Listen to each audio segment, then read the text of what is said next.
Okay, so hauling sugar is pretty easy. Here's the rub. I just made it to the sugar plant.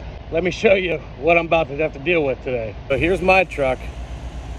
1, 2, 3 in front of me. Not a big deal, right? I'm number 4 in line, not that bad.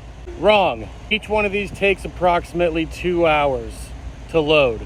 2, 4, 6, 8 hours I'm gonna spend waiting on this load.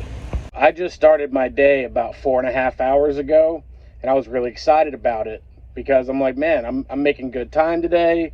I might be able to run 2 of these loads today, was normally I can only get 1. I'm getting here real early, you know, get in, get out, turn around, do another one. You know, this be a good day. Except it's not gonna be a good day now.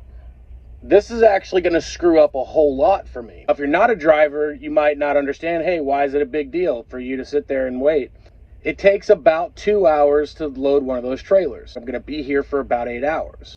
But I can't just go to sleep because every 2 hours, I have to move the truck forward a little bit to make room for the guys that are coming in behind me. It's nobody's fault, it's just part of the business. It's how things operate, it's how this works. I couldn't go to sleep right now if I wanted to. I started my shift 4 hours ago. I've drank half a gallon of coffee already. So I'm up for the rest of the day. Now what's gonna happen is by the time that 8 hours elapses, I still have to run 250 more miles. At that point, I will have been up for about 13 hours and then need to drive the remaining 4.5, 5 hours. Still needing to drive after being awake for 18 hours. Sure, it can be done. It's not very safe, but it can be done.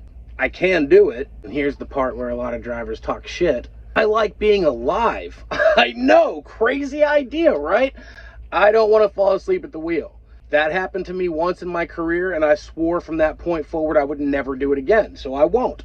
And so what's going to end up happening is I'm going to end up pulling over and parking and actually getting some sleep later, which is going to put me another 8 hours behind because that's the shortest amount of time I can spend and actually get a decent amount of sleep. Maybe 6, but by that time the clock is already counting down and I'm not going to be able to go anyway, so I have to do a full 8-hour split in order to make my delivery at all. So again, like I said, this is just part of the business, but it's just one of those little things that folks don't think about, but that's something we have to deal with on a regular basis.